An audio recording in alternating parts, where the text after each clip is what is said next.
Bonjour à toutes et à tous, nous allons attendre les retardataires avant de commencer. Je vous demande de patienter 2-3 minutes, nous allons démarrer.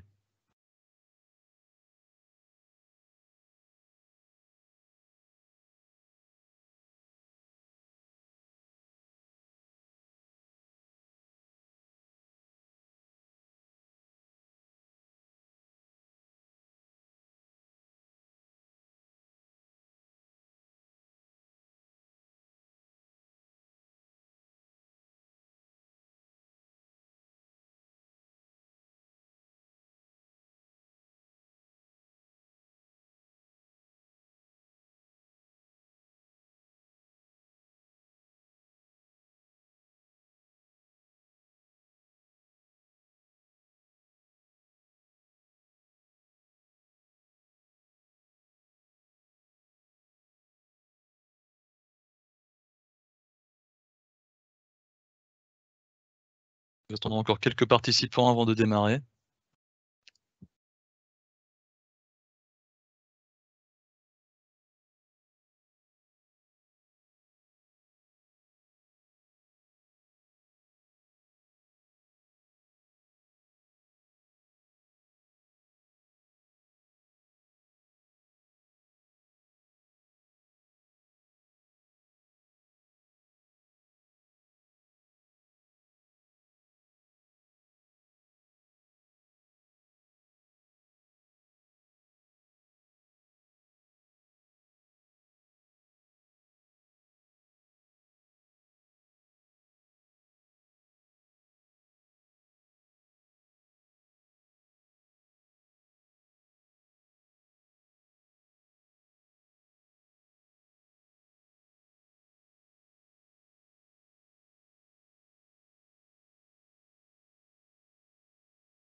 Bon, nous allons démarrer. Donc bonjour à toutes et à tous, bienvenue dans notre 4e rendez-vous consacré à l'interopérabilité. Je suis Alexandre Tirado, avant-vente fonctionnelle, et j'interviens sur l'ensemble de la gamme dédiée aux experts comptables. Vos micros ont été coupés, mais vous avez à votre disposition un canal pour poser vos questions, réponses. N'hésitez pas, et nous tâcherons d'y répondre en fin de démonstration. Durant notre rendez-vous, nous allons interroger notre invité sur son activité et les services qu'il propose. En deuxième partie, nous ferons une démonstration de nos différents produits. Puis, comme je vous l'ai dit précédemment, en dernière partie, nous répondrons à vos questions. Comme vous le savez peut-être, pour ceux qui ont déjà assisté, ces rendez-vous sur l'interopérabilité ont été faits pour vous présenter les acteurs incontournables de l'expertise comptable qui nous ont rejoints dans notre écosystème partenaire. Notre invité du jour est Secha. Bonjour à vous, Laure et Justin. Bonjour Alexandre. Bonjour Alexandre, bonjour à tous. Laure, je te laisse te présenter et présenter Secha. Avec plaisir. Donc, je suis Laure de Couette-Gourdaine et je suis directrice générale de Secha. Et aujourd'hui, enfin en ce début d'après-midi, je suis accompagnée de Justin Denel, qui est donc chef de produit. Alors, Secha, c'est une aventure qui est assez récente, hein, puisque c'est un produit qui a commencé à être commercialisé en septembre de l'année dernière, en septembre 2021. À l'origine, en fait, c'est une équipe de spécialistes du traitement automatique du langage, qui est une technologie de l'intelligence artificielle. Une équipe de spécialistes sur l'IA, une équipe de spécialistes dans la direction de projet, dans le digital, dans les services financiers. Et cette équipe, elle avait l'habitude de faire des projets très spécifiques pour répondre à des besoins dans le secteur bancaire, dans l'assurance, etc. Et puis un jour, son expert comptable lui demande « Mais qu'est-ce que vous faites? Montrez-moi, ça m'intéresse. » Et on a montré à notre expert comptable quelques exemples d'applications qu'on avait développées. Et cet expert comptable, un peu visionnaire, nous dit « Mais je vois plein de choses qui pourraient être faites pour les cabinets et qui seraient très intéressantes. » Et c'est là que les choses ont démarré. On a commencé à travailler avec Justin notamment dans des ateliers avec des experts comptables pendant le confinement et un peu après, pour imaginer Secha et puis ensuite pour lancer l'aventure. Voilà, donc Secha, c'est du coup un projet qui a été accéléré par INEST, qui est l'accélérateur de l'Ordre des experts comptables d'Île-de-France. Et c'est une application qui a reçu le premier prix du concours Eureka en 2022. Voilà. Merci Laure. Peux-tu nous présenter un petit peu plus le partenariat entre Secha et Cegid? Oui, tout à fait. Alors, Secha, aujourd'hui, c'est plusieurs fonctionnalités. Une fonctionnalité de génération d'une liste de pièces manquantes, une fonctionnalité d'analyse et de rédaction automatique d'un commentaire sur la situation comptable des dossiers clients, une fonctionnalité de point d'attention, une fonctionnalité sur des encours clients fournisseurs, une fonctionnalité d'exploration, de requêtage sur l'ensemble des dossiers du cabinet. Bon. Toutes ces fonctionnalités qui sont riches, qui s'enrichissent, qui s'approfondissent au fil des retours de nos utilisateurs et aussi de notre imagination, elles nécessitent en fait des données. Et les données, c'est les écritures comptables. Et donc, ce qui veut dire que Secha a besoin de se connecter au logiciel comptable. Et il est évident que on a identifié, alors même si on n'était pas du métier au départ, on a très vite identifié Cegid comme un partenaire incontournable. Et donc, grâce à un de nos premiers clients, enfin même pas client parce qu'à l'époque, il était testeur, on a été mis en relation avec Cegid et on a commencé à échanger sur justement ce besoin de connecter Secha au logiciel comptable et en l'occurrence aux différents produits de Cegid. Et c'est comme ça que l'aventure a démarré avec Cegid. Et à notre grande surprise, contrairement à tout ce qui nous avait été dit, les choses ont été très très vite et Cegid a été un des premiers logiciels automatiquement connectés à Secha. Merci Laure pour toutes ces informations. Aujourd'hui, chez Cegid, nous avons la possibilité d'interfacer Secha avec Quadra et Loop. Peux-tu nous en dire un petit peu plus sur le périmètre du connecteur entre Secha et les ERP Cegid?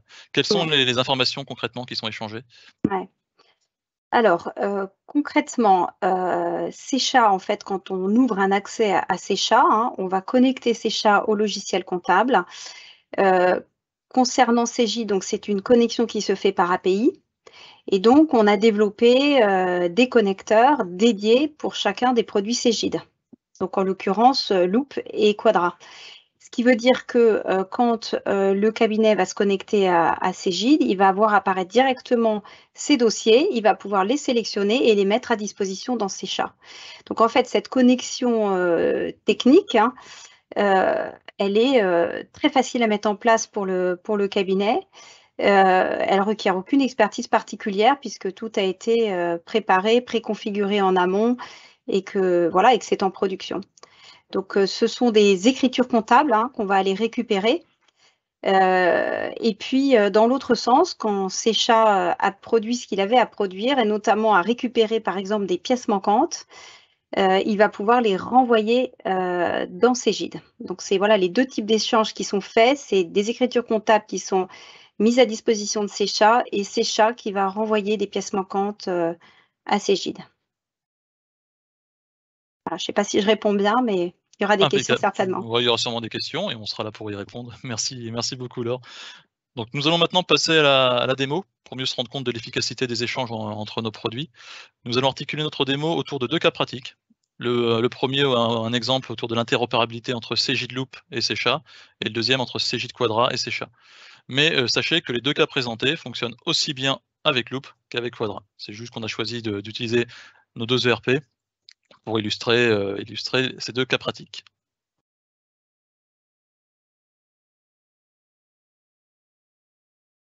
Je vous demande quelques instants.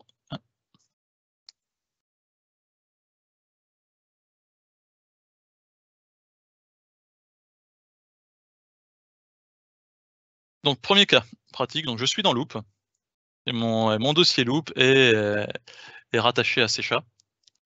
C'est un dossier qui contient un bon nombre d'écritures de banque et je suis en fin de mois et mon client, j'aurais tendance à dire comme à son habitude, ne m'a pas transmis toutes les factures. Donc je me retrouve avec un dossier dont les écritures de règlement n'ont pas été lettrées et je ne peux pas correctement, par exemple, faire ma déclaration de TVA. Donc, vous voyez, là, mon dossier est intégré à Secha, enfin activé, est lié à Secha, Donc c'est à ce moment-là que Secha va intervenir.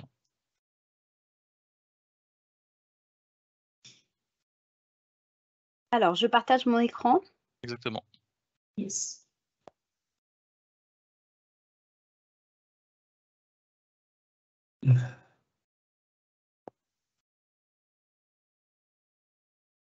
Alors, je vais le partager. Ouais, voilà, c'est donc impeccable. en principe, tout le monde voit bien mon écran. Oui. Donc ici, je suis dans Secha. Donc je suis, disons, la collaboratrice d'un cabinet d'expertise comptable et je me connecte à mon application Secha, donc celle du cabinet. Je vais aller ouvrir un dossier sur lequel j'ai besoin de travailler et de faire le point typiquement sur les documents manquants. Alors, j'ouvre le dossier dans Secha. Secha voilà, récupère les écritures, procède à différentes analyses et le dossier va s'ouvrir dans Secha. Et donc, vous voyez qu'il y a un certain nombre d'onglets qui se présentent à moi.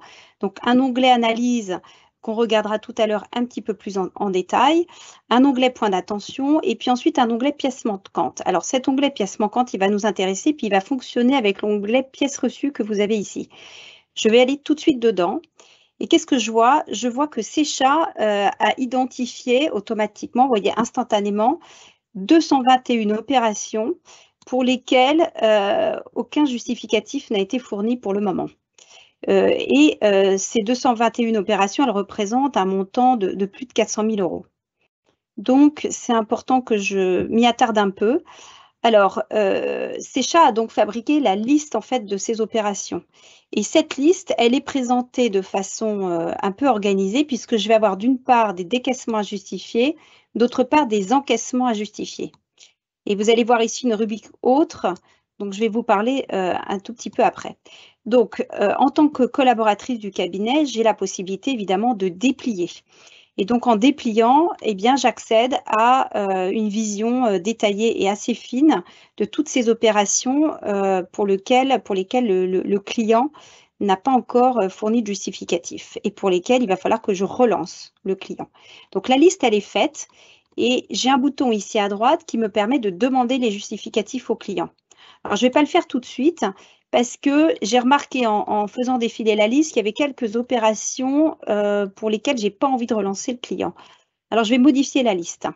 Quand je vais la modifier, vous voyez, ici, alors déjà, voilà, je ne sais pas pourquoi il y a des choses désélectionnées, mais bon, ce n'est pas grave. Ici, je vais pouvoir désélectionner une opération, désélectionner toutes les opérations relatives à un tiers, par exemple. Voilà, donc vous voyez, je peux affiner la liste comme je le souhaite. Les lignes passent en gris, restent en bleu. À la fin, j'ai quelque chose qui correspond vraiment à ce sur quoi je veux relancer le client. Je peux aussi utiliser des filtres hein, et je peux dire, je vais relancer le client que sur des montants très importants pour démarrer, je ne sais pas, au-dessus de 500 € par exemple. Et il y a un certain nombre de lignes qui vont à nouveau se griser automatiquement parce que le montant est inférieur à 500 €. Donc, vous voyez, je peux retravailler cette liste. Je peux aussi mettre des commentaires hein, si j'estime que un libellé ou un autre n'est pas assez parlant pour le client ou parce qu'il y a eu déjà des échanges sur cette pièce, je peux tout à fait mettre un commentaire. Voilà. Donc, ça, c'est sur la liste et je peux profiter, et ça, c'est très intéressant parce que ça nous a été beaucoup demandé et donc on l'a fait. Je peux en profiter pour demander au client, par exemple, son relevé bancaire du mois de septembre, ou bien un état des stocks, etc. À partir du moment où je lui écris pour lui demander quelque chose, tant qu'à faire, je lui dis tout. Donc là, je vais valider et je vais envoyer la relance au client. Donc la relance, en fait, elle est préparée aussi par Secha. Donc vous voyez, Secha a préparé un mail. Alors je vais me l'envoyer à moi-même hein, pour la démonstration, avec un objet sur lequel j'ai totalement la main. Je peux tout à fait le modifier en écrit test. Et puis un mail qui a été rédigé par Secha et sur lequel vous avez aussi tout à fait la main pour le modifier, le compléter. Et il est signé. Alors, j'envoie ce mail. Votre mail a bien été envoyé. Et on va aller ensemble dans ma boîte mail voilà, dans laquelle je retrouve instantanément ici la relance. Donc en fait, là, je suis partie dans la boîte mail du client. Hein. Je me mets maintenant dans la posture du client. Le client reçoit un mail de la collaboratrice du cabinet. Il s'agit de l'entreprise chez Jeanlin, vos justificatifs manquants. Et donc, le client est relancé, 73 justificatifs pour un montant de 353 000 €, etc. Donc, le client va aller sur le lien qui lui est proposé et un formulaire va s'ouvrir, une page de versement va lui permettre de fournir tous ses justificatifs au cabinet. Et donc, vous voyez ici, on retrouve le relevé bancaire du mois de septembre que j'avais ajouté, l'état des stocks et surtout les éléments ici sur lesquels je vais pouvoir fournir des justificatifs. Donc, on va le faire ensemble. Donc, on va ici sur ce petit bouton bleu. Je vais pouvoir insérer une facture. Et quand cette facture est insérée, la ligne passe au vert. Voilà. Je peux déclarer une facture comme perdue, par exemple. Ça peut arriver. Et donc ici, on a un petit message d'avertissement pour le client. Il fait son choix, oui ou non. Si c'est non, la ligne passe au gris, c'est perdu, non récupérable. L'information sera transmise au cabinet. Donc en fait, le client va traiter ce formulaire ligne par ligne et il va pouvoir ainsi communiquer ces éléments au cabinet. Alors, ce qui est intéressant, on va retourner maintenant côté. Donc là, il a fini de travailler, le client, il peut quitter. Il peut y revenir plus tard. De toute façon, il a le lien dans l'email qu'il a reçu. On va maintenant retourner côté cabinet dans l'onglet pièces reçues. Alors, pour la démo, il faut que je fasse une petite mise à jour. Ce n'est pas très naturel de faire tout ça comme ça en même temps. Voilà. Donc, au niveau des pièces reçues, qu'est-ce qui s'est passé? J'ai fourni un justificatif. Le justificatif a été fourni ici. C'est celui que j'avais inséré. Et vous voyez ici, j'ai un petit symbole. Qu'est-ce que me dit ce symbole? Il me dit que le justificatif a été envoyé par mail to box. Ça veut dire là qu'en fait, le justificatif a été renvoyé automatiquement, mis à disposition directement dans Loop. Donc, en tant que collaboratrice, je n'ai rien à faire. Je n'ai plus qu'à superviser cette opération de collecte. Donc, en fait, au niveau des pièces manquantes, je vais déclencher une relance. Et quand le client a fourni ces éléments dans le formulaire qu'on a vu ensemble, les éléments sont mis à disposition dans les pièces reçues dans Secha, ce qui me permet de suivre les choses. Et surtout, elles sont directement mises à disposition dans Loop, envoyées par mail to box. Voilà. Et parallèlement, pour aller jusqu'au bout de ma petite démonstration, vous vous rappelez que j'avais déclaré un justificatif comme perdu. Donc, on retrouve ici l'information justificatif perdu, non récupérable. Voilà. On va aller voir, je crois que vous allez reprendre la main côté Cegid pour montrer ce que ça donne dans Loop. Avant de vous repasser la main, ce que je voulais vous dire sur cette partie-là aussi, c'est que, comme vous l'avez compris, Secha vous permet en fait d'échanger avec vos clients autour des pièces manquantes. Ce qui est intéressant, c'est que vous avez dans Secha tout le suivi de ces échanges. Donc ici, j'ai un bouton qui me permet d'afficher l'historique des échanges et je sais tout ce qui s'est passé en fait côté cabinet sur ce dossier. Donc les relances qui ont été faites, qu'est-ce que le client a fourni, etc. Donc j'ai ici tout l'historique des échanges, un historique que je peux télécharger de façon extrêmement complète au format Excel avec de façon horodatée, identifier précisément chacune des opérations, à quelle heure, quel jour la relance a été faite, qu'est-ce que le client a fourni ou n'a pas fourni, qu'est-ce qu'il a déclaré comme perdu, etc. Voilà. Donc, vous avez la possibilité de faire un suivi a posteriori aussi de tous ces échanges autour de la collecte des pièces manquantes. Voilà, je vous repasse la main côté Cegid pour la partie Loop. Tout à fait, je reprends la main et je partage mon écran.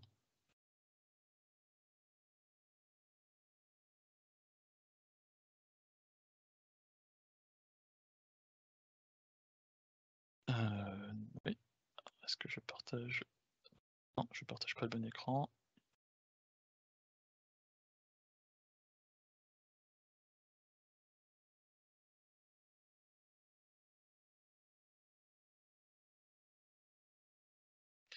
Voilà. Donc, je suis arrivé dans mon dossier loop. Donc la pièce qui est envoyée est encore en cours de traitement par le robot, donc je ne vais pas pouvoir m'épancher dessus. Mais il faut savoir que le fonctionnement des pièces envoyées, via Secha dans Loop respecte le même schéma de fonctionnement que, pour ceux qui connaissent le robot comptable de Loop, que toutes les factures que vous pouvez transmettre à votre robot par mail, par Teams, et cetera. Donc là, effectivement, la facture est arrivée dans Loop et mon robot comptable va l'interpréter. Qu'est-ce qu'il va faire? Il va d'abord essayer de trouver le fournisseur. Donc là, par exemple, il a vu que le fournisseur était Total Energy. Total Energy, il l'a retrouvé grâce soit à son numéro de sirène ou son numéro de TVA Intracom. Le fournisseur n'existait pas dans le dossier, donc il va le créer. Donc il le crée. Alors, donc là, OK, il va le créer et après il va nous proposer une affectation. Donc là, on le voit par exemple, il va me proposer cette affectation de fourniture gaz. Alors, comment est-ce que le robot fait? Sachant que ce fournisseur n'est jamais arrivé dans mon dossier. Si j'avais déjà eu des factures de ce fournisseur, le robot aurait appris ce qu'on appelle le machine learning, il aurait appris de mon fonctionnement, de mes habitudes. Il aurait appris que pour Total Energy, j'utilise ce fameux compte 606. Par contre, si effectivement là, dans le cas présent, je ne l'ai jamais utilisé dans le cadre de mon dossier. Dans ce cas-là, il va le regarder au niveau du cabinet, voir les usages qui ont été faits. Est-ce que j'ai déjà eu des relevés Total Energy? Oui, non, oui, effectivement, c'est un 606. Dans le cas exceptionnel où cette facture n'a jamais été traitée dans le cabinet, il va remonter au niveau total de Loop, au niveau national, pour savoir quels sont les usages qui ont été faits pour ce type de fournisseur. Sachant que c'est vraiment le choix que moi je vais faire au niveau de mon dossier qui déterminera ce que le robot proposera ensuite. Là, par exemple, si je choisissais un autre compte, je mettais totalement fictif, hein, je mettais par exemple le 606, le 606-110. La fois prochaine, si je reçois cette facture dans mon dossier, il me reproposera ce fournisseur. Il apprend vraiment de mes utilisations, de mon fonctionnement.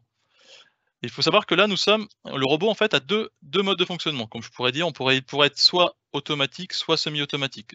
Semi-automatique, ça veut dire que je garde la main.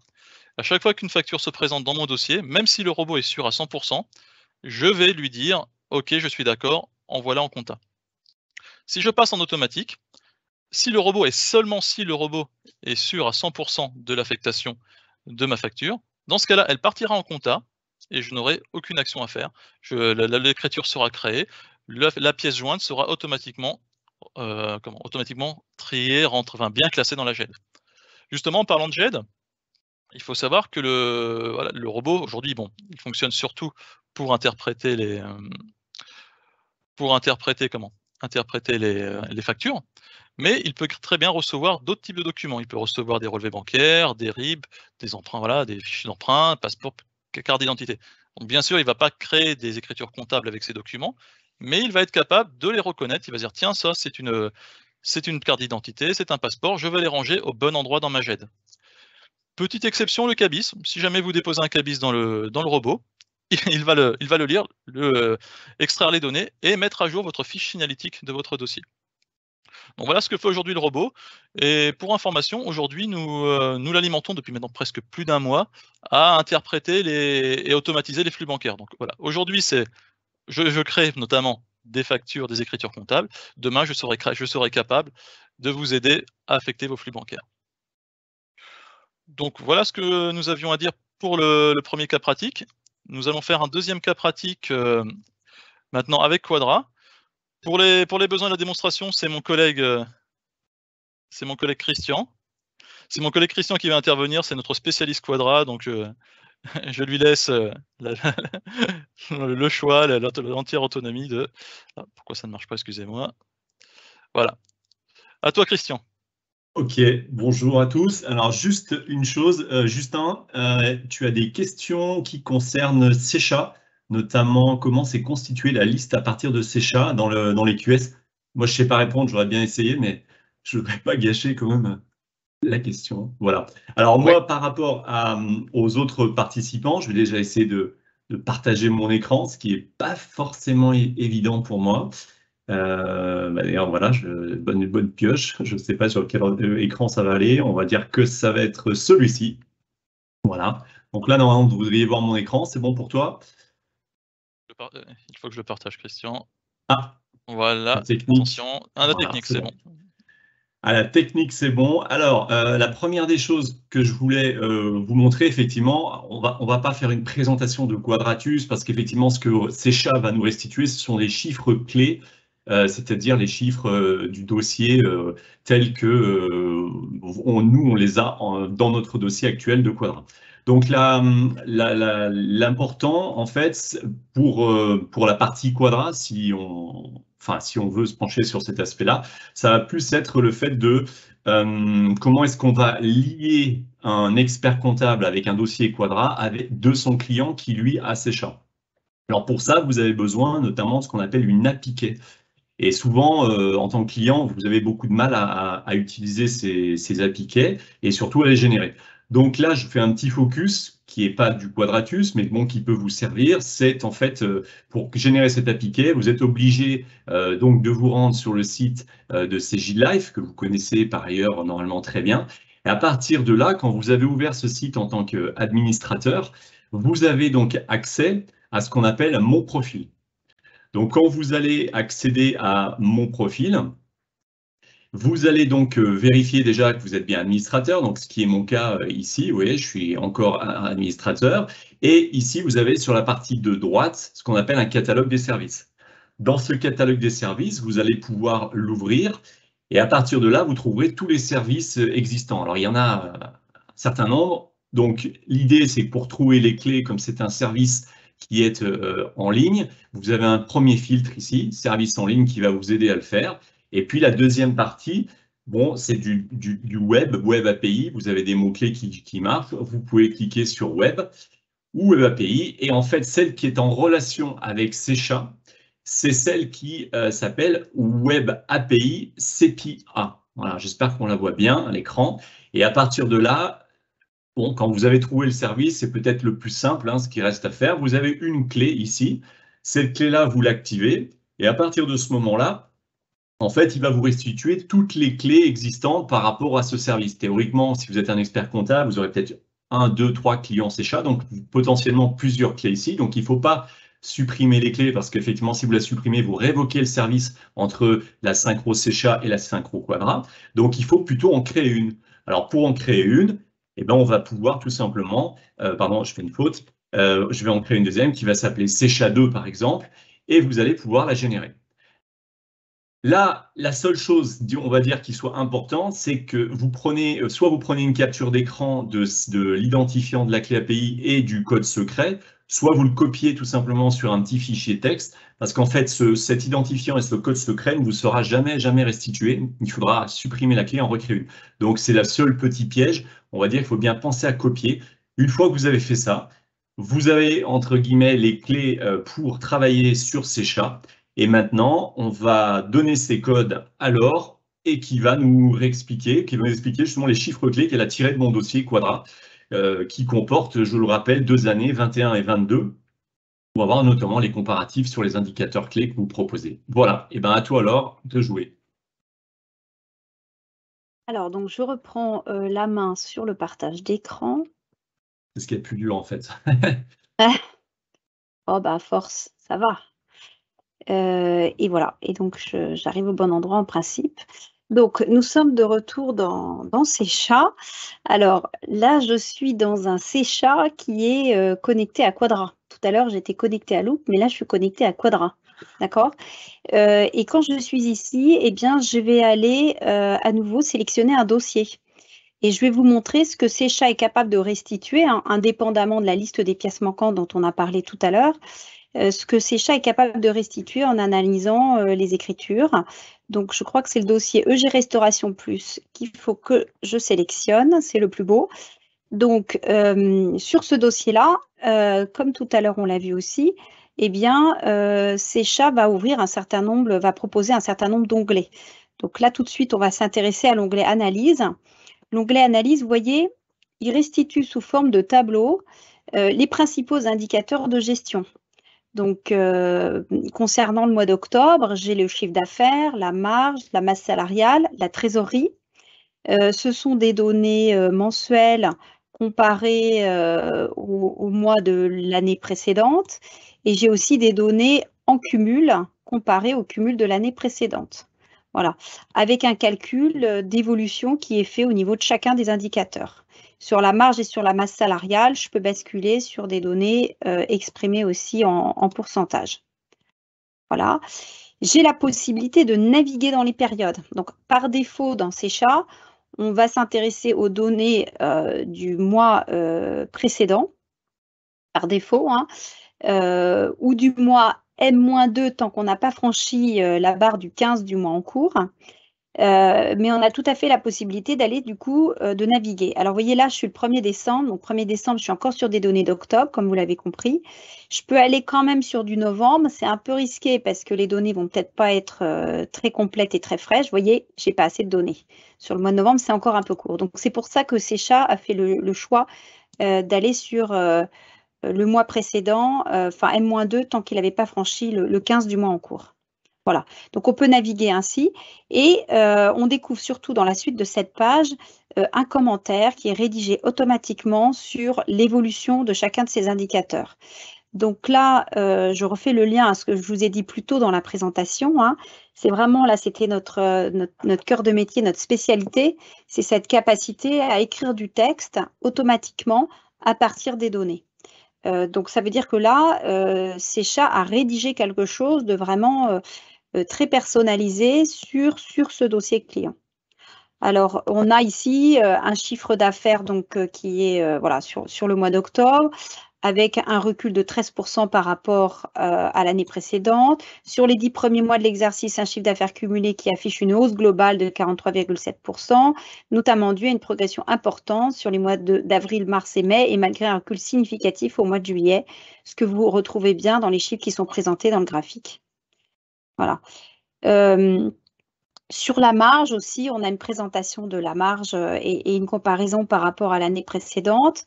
Dans ce cas de figure, on a une augmentation, hein, ici, une augmentation qui est due à un effet chiffre d'affaires et à un effet taux de marge. Donc, ces deux éléments-là sont calculés. L'entreprise a donc connu une hausse du chiffre d'affaires renforcée par la progression de son taux de marge. Donc, ça, c'est la conclusion qu'on peut tirer. De la même façon, sur le chiffre d'affaires, ces éléments de comparaison avec un chiffre d'affaires qui a progressé plus fortement que la masse salariale sur la période. OK, donc une entreprise qui a peut-être fait mieux, quoique à voir. Sur la trésorerie, une trésorerie en progression, un niveau de trésorerie au plus haut depuis 21 mois, et on va aller chercher des éléments d'explication sur l'évolution de cette trésorerie. Donc, d'un côté, la baisse des investissements, qui a du coup, on va dire, contribué à l'amélioration de cette trésorerie, malgré l'effet négatif de la baisse des emprunts bancaires et de la baisse des dettes fournisseurs. Voilà, pour cette entreprise-là, c'est ce que Secha a été capable de restituer et d'analyser. D'analyser d'abord, de restituer ensuite.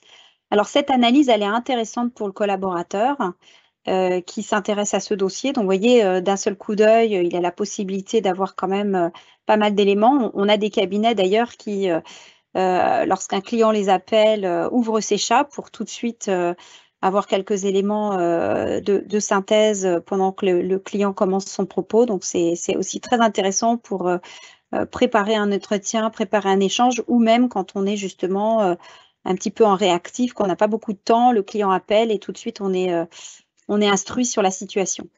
C'est intéressant aussi pour le client. Et c'est pour ça que Secha offre la possibilité ici de partager cette analyse avec le client. Et donc, comme vous l'avez vu tout à l'heure sur la partie pièces manquantes, Secha en fait va préparer un mail qui peut être envoyé au client. Alors, ce mail, il reprend en fait les différents éléments de l'analyse, donc la partie restitution des indicateurs et ensuite toute la partie commentaire avec les graphiques associés. Et donc là, vous avez vraiment la possibilité de modifier les choses. C'est vraiment une proposition. Vous voyez, tout est éditable. Donc, typiquement, si le sujet sur la marge n'est pas intéressant ce mois-ci, vous pouvez le supprimer. Si vous avez besoin d'enrichir les choses sur la masse salariale ou d'apporter des compléments pour moduler, préciser ou argumenter sur la conclusion qui a été faite ici, vous pouvez le faire. Voilà, vous avez totalement la main sur cet envoi. Je vais vous montrer ce que ça donne. Je vais me l'envoyer d'ailleurs à moi-même. Voilà, pour vous montrer ce que ça donne. Donc là, le mail est parti et on va aller ensemble ici dans ma boîte mail. Donc là, je suis passée côté client. Donc, je suis un client qui reçoit votre analyse comptable de l'entreprise EG Restauration Plus. Et vous voyez la forme que ça prend. Donc, c'est joliment mis en forme, on va dire. Ça porte bien la signature du cabinet, la signature de la collaboratrice ou d'expert comptable, hein, c'est à vous de le définir, et avec la reprise des indicateurs et des commentaires et des graphiques sur chacun des indicateurs. Donc, vous voyez, la marge, je l'avais supprimée, donc elle a disparu, et puis on retrouve là le petit élément de personnalisation que j'avais mis. Et cette restitution, elle est tout à fait adaptée pour être lue sur un téléphone portable. On sait bien que les dirigeants d'entreprise ou autres voilà, passent beaucoup de temps aussi sur leur téléphone, peut-être quelquefois plus que sur l'ordinateur. Ça dépend des métiers, mais en tout cas, ils peuvent découvrir ces éléments-là directement sur leur téléphone. Voilà sur la partie analyse.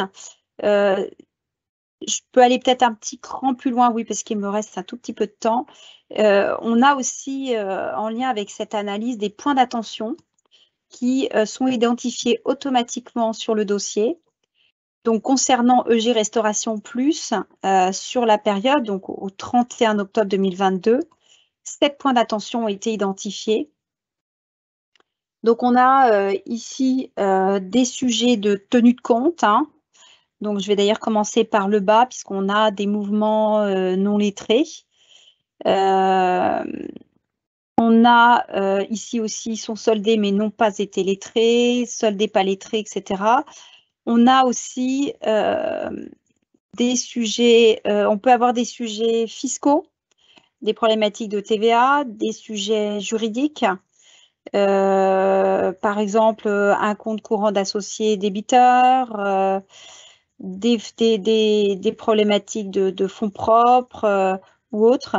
On a aujourd'hui une trentaine de points d'attention qui tournent dans Secha. Et sur cette partie-là, on a une vraie ambition là, sur l'année 2023 d'enrichir ces points d'attention pour en faire vraiment, enfin voilà, non seulement des points d'alerte, mais aussi des sujets qui pourraient intéresser le collaborateur dans sa relation avec le client, de façon à lui permettre d'être peut-être proactif sur des sujets qui intéresseraient le client. Parce qu'on sait bien qu'avec l'analyse qu'on peut faire des données, on peut tout à fait aussi en déduire des besoins et du coup être proactif vis-à-vis des clients. Donc, c'est aussi un peu ça l'idée, l'ambition de Secha, c'est d'accompagner les collaborateurs et les experts comptables dans une plus grande proactivité vis-à-vis de leurs clients. Donc, voilà, non seulement gagner du temps, faire gagner du temps aux clients dans la collecte, mais aussi être proactif dans la restitution, puisque aujourd'hui, ce qu'on entend beaucoup, c'est que un cabinet d'expertise comptable, il va demander beaucoup de choses à son client toute l'année, des documents, des justificatifs, etc. Mais souvent, bien souvent, ce n'est qu'une fois par an qu'il va réellement restituer quelque chose au moment du bilan.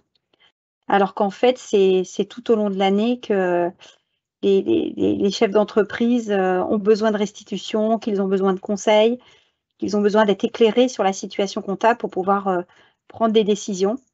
Et donc, voilà, c'est à cette ambition-là, en tout cas, que c'est attelé Secha et qu'on essaye d'y répondre et qu'on travaille pour faire grandir nos fonctionnalités. Alors, c'est peut-être une question que je vais anticiper déjà qui pourrait tomber dans le chat, hein, mais sur la partie analyse, comme vous l'avez vu, il y a 4 indicateurs aujourd'hui.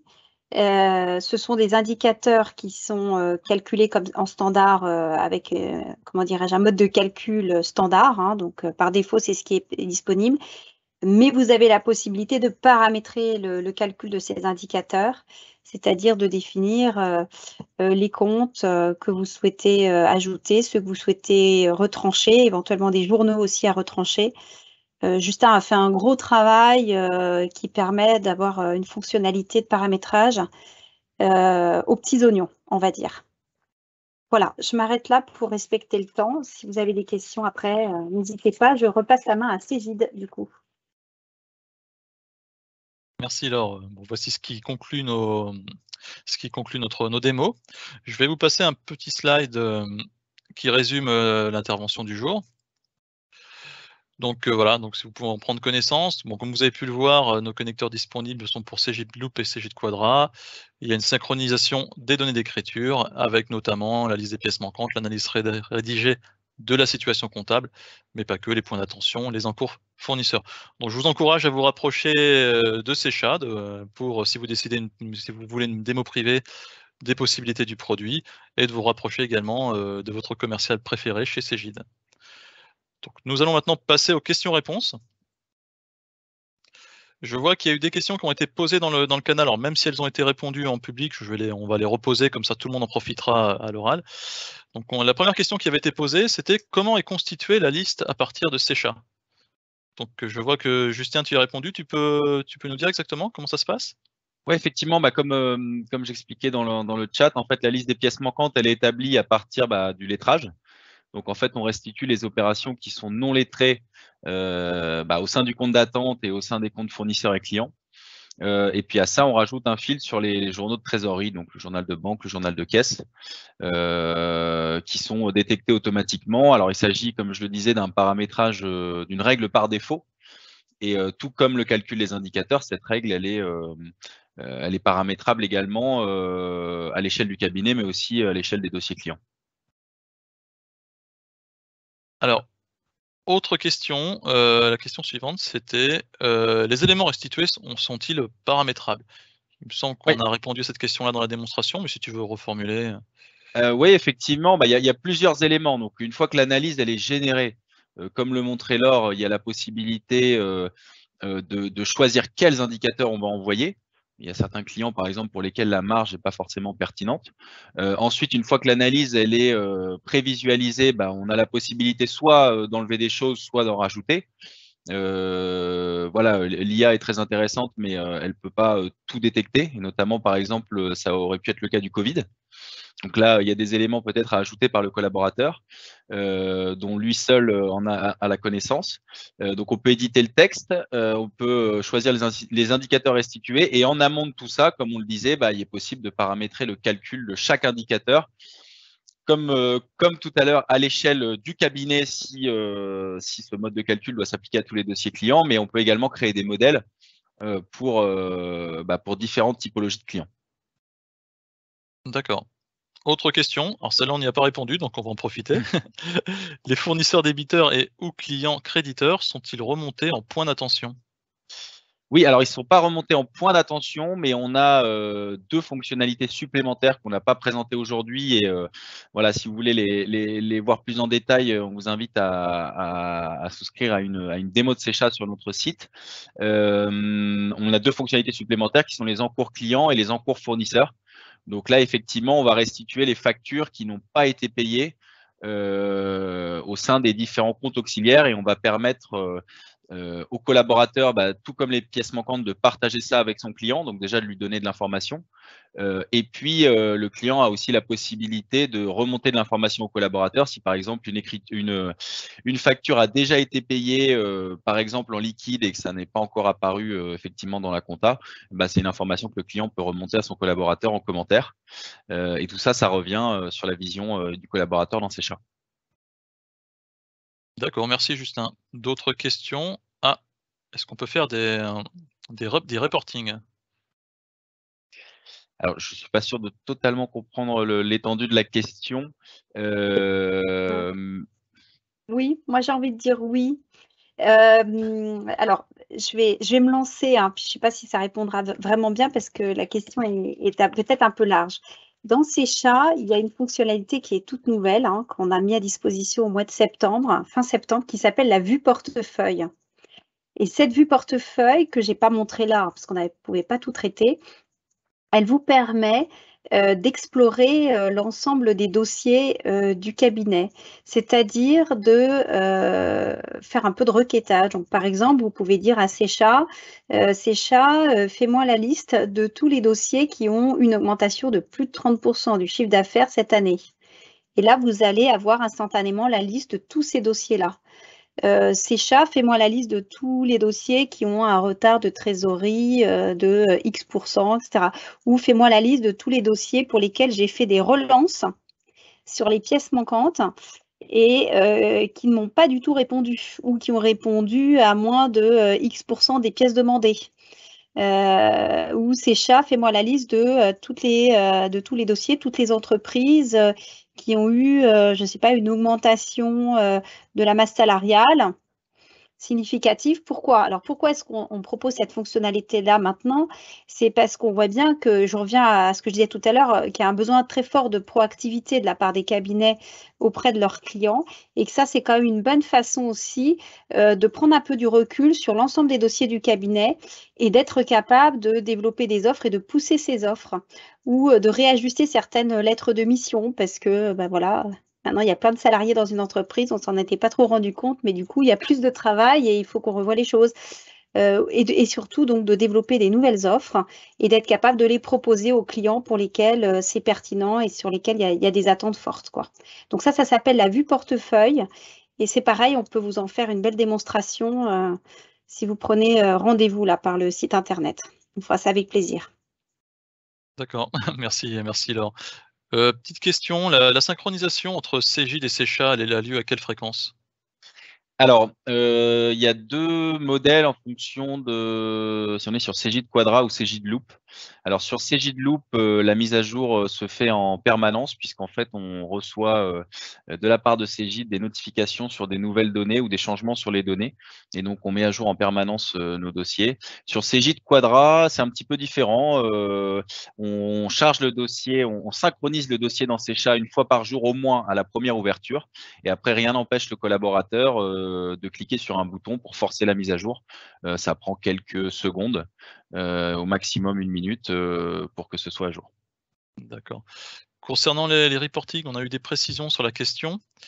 On nous parle effectivement plutôt de restitution aux clients. En termes de restitution, qu'est-ce que vous proposez? Alors là, c'est la partie analyse que je vous ai montré tout à l'heure, hein.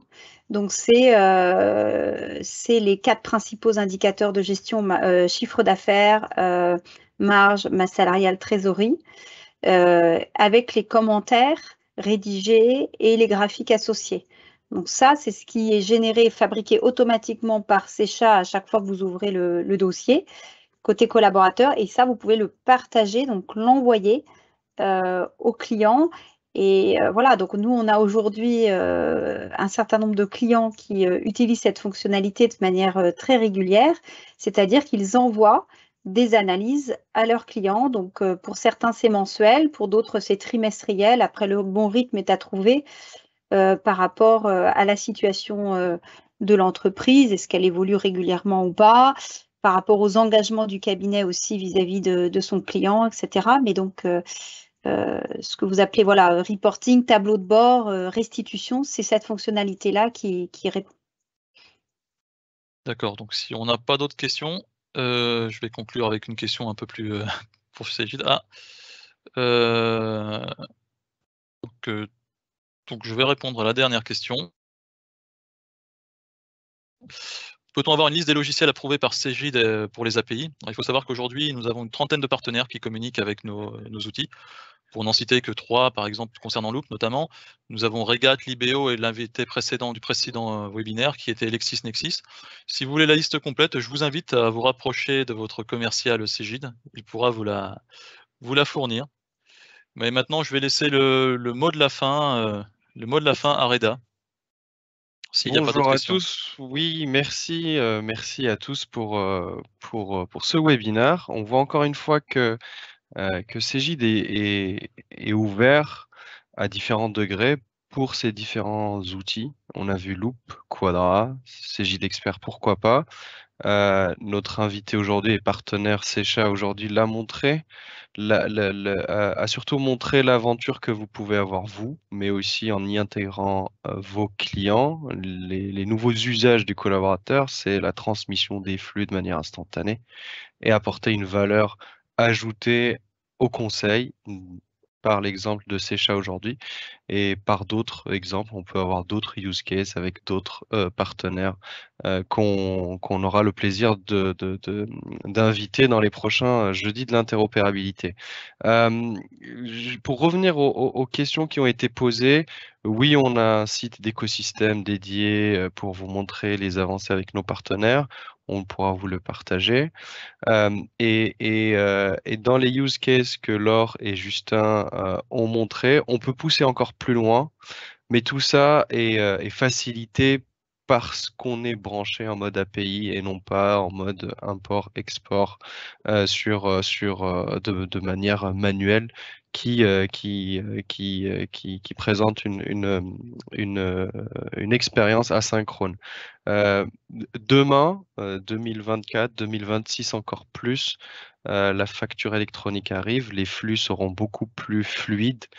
Et l'important de Secha d'être aidé par un outil avec du langage naturel proposant des analyses de manière instantanée, comme l'a dit Laure tout à l'heure, c'est je peux mensuellement, voire de manière hebdo, pousser de l'info à mon client sur son mobile puisqu'il reçoit une analyse de son chiffre d'affaires et de son évolution quasi instantanément par mail. Bah, c'est ça la valeur demain de l'expert comptable. Aidé par des robots, c'est encore mieux, parce que sinon on ne peut pas tout faire. Pourquoi? Parce que les flux vont arriver de manière instantanée, de par la facture électronique, parce qu'on est branché à la PPF, etc., sur l'outil de prod qui est Loop. Voilà, je voulais rappeler ça. Je vous remercie d'avoir suivi ce webinaire. Au mois prochain, on vous réinvitera au prochain webinaire avec un autre acteur de l'écosystème. En tout cas, j'espère que je remercie Laure et Justin d'avoir fait l'exercice. Je remercie Christian et Alexandre d'avoir fait également le même exercice côté Cégide. Et j'espère vous avoir donné envie. Donc, comme l'a dit Alexandre, votre commercial et votre interlocuteur préféré pour côté Cégide pour aller approfondir le sujet. Et côté Secha, il y aura les coordonnées de Laure, Justin, ou sinon, comme l'a très bien dit Justin, n'hésitez pas à aller sur leur site pour demander une présentation. Voilà, merci à tous, merci aux présents, et puis s'il y a des questions sur lesquelles on n'a pas répondu, on n'hésitera pas à revenir vers vous de manière un peu plus personnelle parce qu'on a tout tracé. Voilà, merci, bonne journée à vous. Merci beaucoup. Merci à tous, bonne journée. Merci, au revoir. Merci, au revoir.